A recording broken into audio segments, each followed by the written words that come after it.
My journey with Kundalini. Well, so much of me doesn't want to talk about this, right? Because it's a very private journey. I'm really actually a very private person. There's people who've known me literally for decades who have no idea I've ever done any spiritual work. I've had this long journey with Kundalini, that I've ever even considered spirituality or the inner journey. So here I'm going to talk to you about my journey with Kundalini. Okay, well, I got to a stage in my life where I looked at my life and thought, and my life was pretty shiny at the time. I was doing the National Manual on Local Government and the Arts in Australia. I just inherited a block of land from an uncle. I was building a house on it.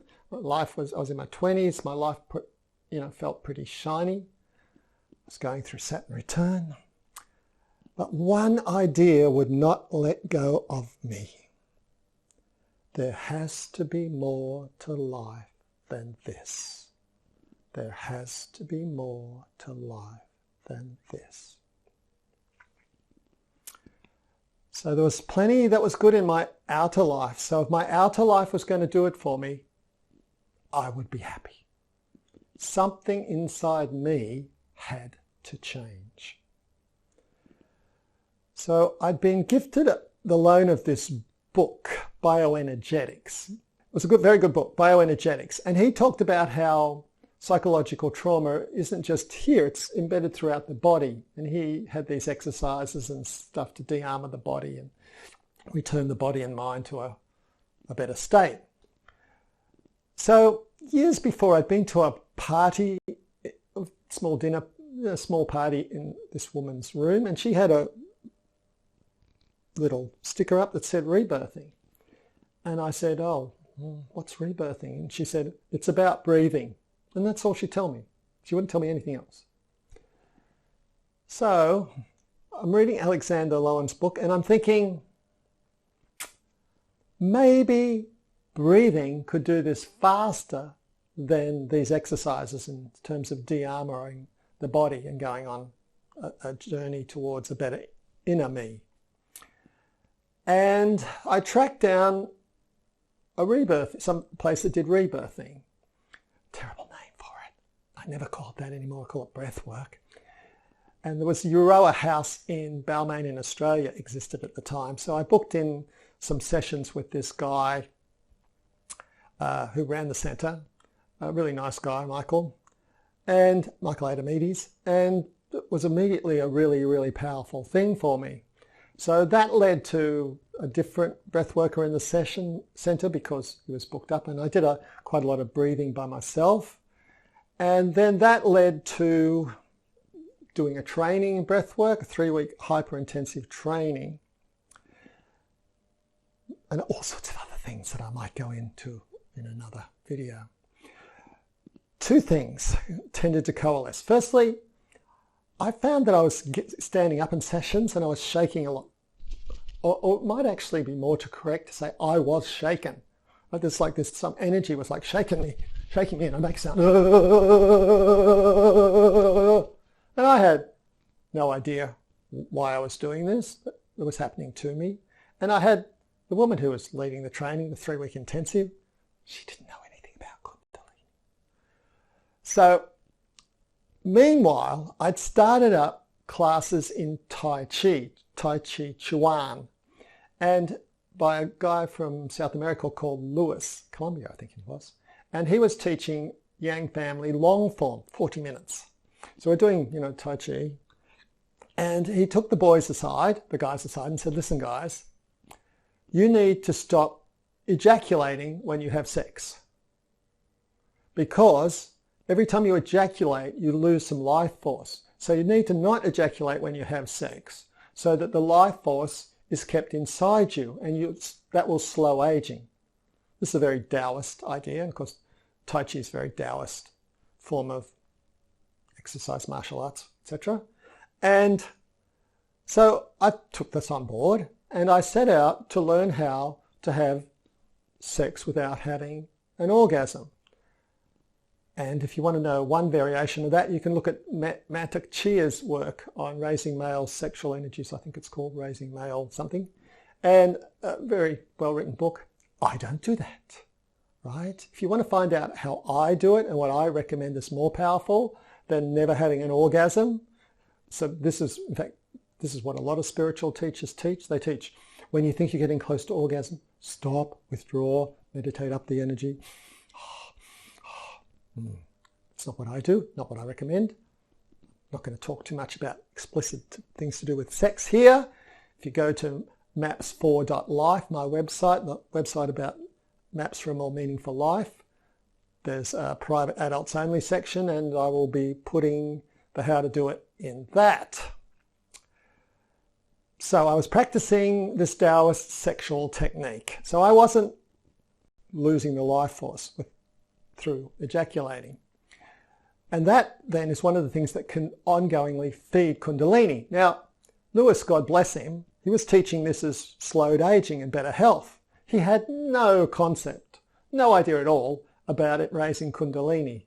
And I'm not sure that sort of raising Kundalini has much of a profile in Taoist thought, come to think of it. So I had these two things going on. Firstly, I wasn't ejaculating, I was retaining the life force, and I was doing this breath work that was like causing the shaking and energies to come up. I remember one session I had during this 3-week hyper-intensive when I was 33, just turning 33, and I'm up there shaking it, and there's assistants on either side to stop you falling over, mattresses on the floor. And so I'm going, why are they, somebody's putting a 20-cent piece on my forehead, right? And it's like, I touch it and it goes away. And as soon as I take my hand away, somebody's put the 20-cent piece on my forehead again. It's like, you know, why are these people on either side of me putting 20-cent piece on my forehead? And pretty soon I realized that as much as it felt exactly like a 20-cent piece, it actually wasn't. It was something third eye-ish that was happening on the inside. And at that stage, it felt like a small round coin.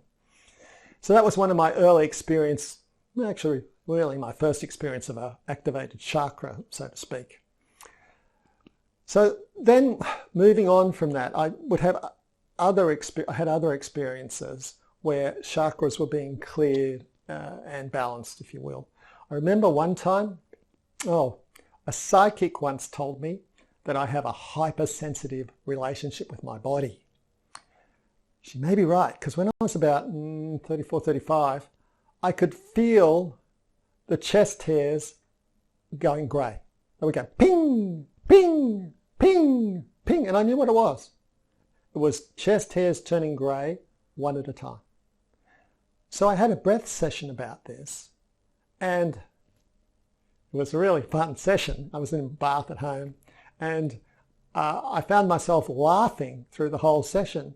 We think of parents repressing kids' anger and repressing kids' tantrums and stuff like that. But a lot of time there's also a pressure to actually pressure kids to not laugh, right? Parents don't want to be laughed at, right? They don't want kids to laugh at them. And yet there's sometimes parents should be laughed at, right? Because they're being ridiculous. So I've discovered all this repressed laughter. And I'm laughing through the whole thing. And out of that, I got a new laugh, sort of an evil chuckle. Anyway, but what I felt was this area, the throat chakra, I could feel this energy going in there and breaking up this energy, this blockages there in this chakra, and till it was clear. And out of that, I thought, I'm never going to have to feel another chest hair going grey again. I'm never going to have another ping. And I never did. The pings stopped and they stopped turning grey. Unfortunately, the ones that had turned grey didn't turn back. My journey with Kundalini went to another stage when I spent pretty much all of a whole year, 1991, in the Living Waters Centre in the Blue Mountains to the west of Sydney. This was run by a wonderful woman, Aurora Bhakti. And unlike previous people I dealt with, she was all over Kundalini. She'd experienced it herself she knew a lot about it. So I related in another video how when this one woman in a sharing screamed out, "A snake has come up my back and swallowed my brain," Arara Bhakti's response was, "Thank God." Anyway, so people were encouraged to raise the Kundalini there, and that it wasn't like some mystery or something. But here's the thing. I developed from things like that woman's sharing and other things that Kundalini basically was a snake that rushed up your back. It turns out there's 3 channels for Kundalini: Ida, Pingala and Sushumna. And the side channels, right, are snake-like. They cross over. And where they cross over is the point of the origin of the chakras of the story. But so I thought that's what raising Kundalini was, and that's what I was trying to do. Meanwhile, I was having these sessions where there was these vibrations coming up my spine, right, up the vertebra. I'd breathe, and I'd feel these vibrations in one vertebra. And the next session I'd breathe, and it would go up another vertebra, right? And I'd breathe. But I didn't associate that with Kundalini because I thought Kundalini was this snake rushing up, right? But actually, this is really worth talking about. It got to a certain point, one of the vertebrae, where the psoas muscles are guide ropes for the back. They run along the back and then they go out and they attach to the hips, right? And I developed a psoas muscle problem. One of my psoas muscles was tighter than the other.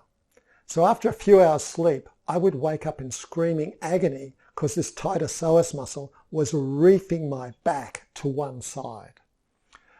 Fortunately, I met a great chiropractor, Peter Walters, retired now, unfortunately, and he taught me these dynamic psoas muscle stretches. And if I did those every day, I didn't have this screaming agony at night, so I did them religiously, right? Anyway, so this energy is coming at my back one vertebra at a time, and it hits the vertebra where a major point where the psoas muscle, the highest point where the psoas muscle joins the spine.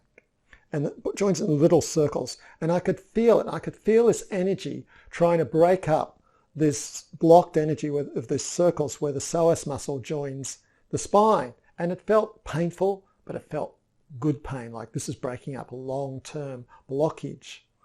And at the end of that session, and I don't want to tell you what it was about, but it was about very, very, very, very, very, very bad early childhood trauma. And at the end of this session, I knew was deblocked, and I knew I'd never have to do another psoas muscle stretch. And I never did, and I never had any problem. So I call that one of my breathwork miracles.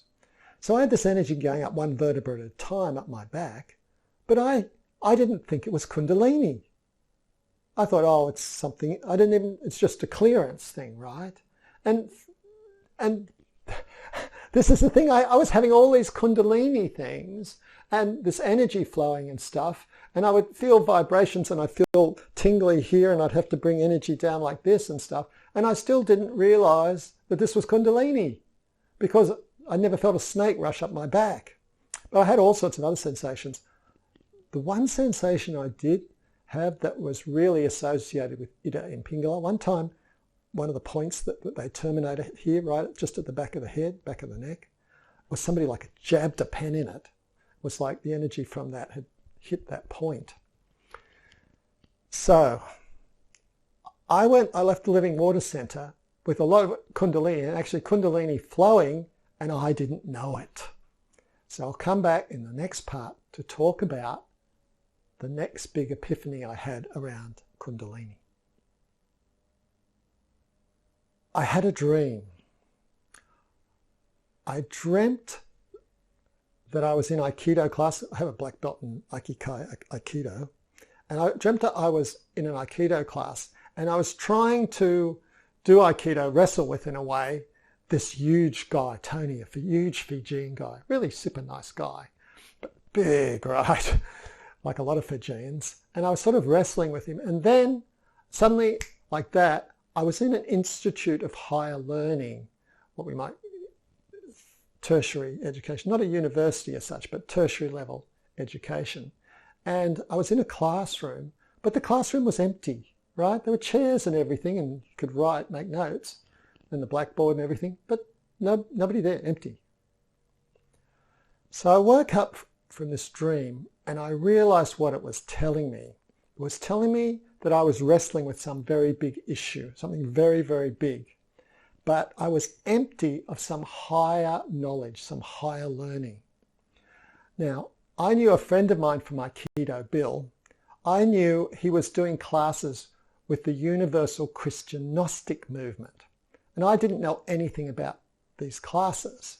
But I phoned him up and I said, you know, I think I want to do these classes. And I said, how much are they? And he said, they're free. And I said, good, I can afford that. So I started doing classes with them. They don't exist now as a public organisation. They've gone private. They taught a huge range of spiritual things, including astral projection, overcoming the egos, conscious awareness. And they also taught stuff about Kundalini.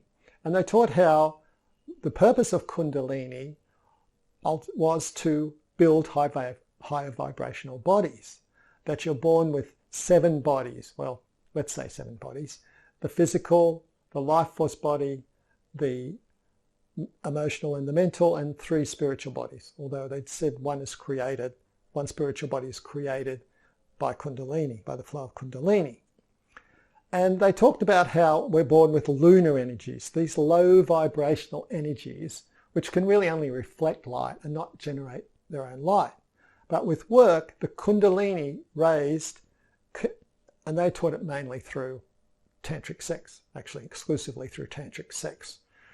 And the Kundalini could be raised and it would come to, you know, clear the chakras and stuff, but it would come to change the vibrations of the bodies, that the lunar energies would be changed to solar energies, which produce light. And this would happen one body at a time.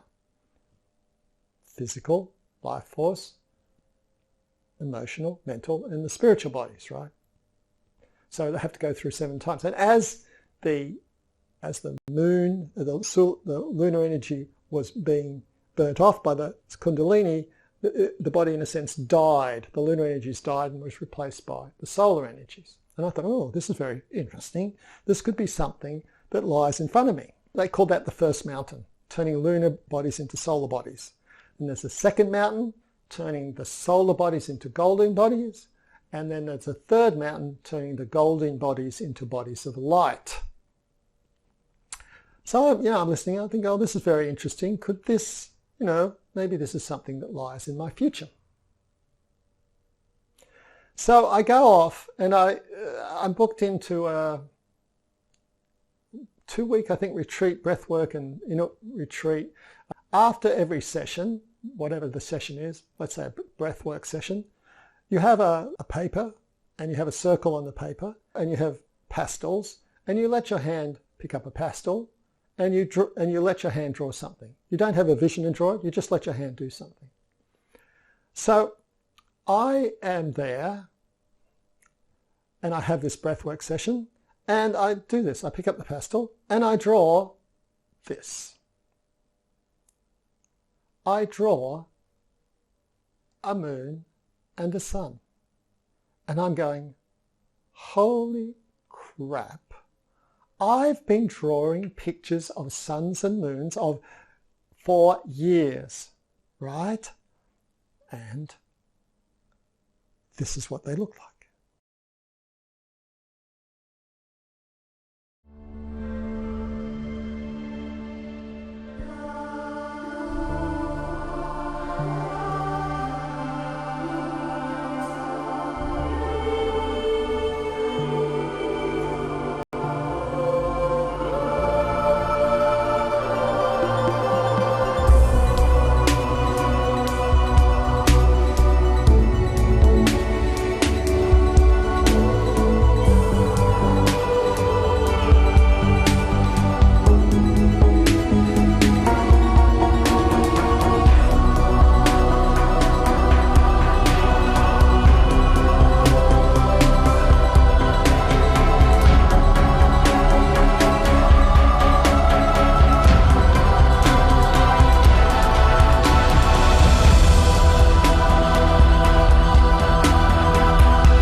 So I remember the first stage I went through, and I'd been drawing this moon and the sun getting bigger and bigger and bigger until it was just the sun. And I thought, oh, and I even looked up in sort of esoteric dictionaries and stuff, encyclopedias, what solar, and nothing made any sense to me. I thought, oh, well, that was interesting. And then the next session, I start drawing a moon and a sun. And I thought, holy crap, is my process just going around in circles? But, I kept letting my hand do it, and then the sun got bigger again. And I wasn't dealing with the same issues in sessions. And the sun kept getting bigger and bigger, and the moon smaller and smaller until there was just the sun. And then I would start again. And I'd been drawing, or rather my hand had been drawing, pictures of what the Gnostics had been talking about in the classes, and had been doing this session after session. Solar energies coming in and burning off lunar energies until it was just a solar energy. And not just once, this process was going like once, twice, three times, right, again and again. Exactly what the Gnostics were talking about. But God bless them, I learned so much from them and I'm so grateful, but they did have a prejudice. Gnostic really is supposed to mean direct experience, but basically they told me, it wasn't about this so much I think, but basically they told me that it couldn't have happened to me because it wasn't done using their techniques. Which is to me fanaticism, right? If you think only you. Anyway, let's ignore the experience, let's just go with our belief, right? So I did all the classes with the Universal Christian Gnostic Movement, deep gratitude to them, and I moved on. It was pointless going there when I was going to be told, well, you couldn't have done all the things that you've actually done.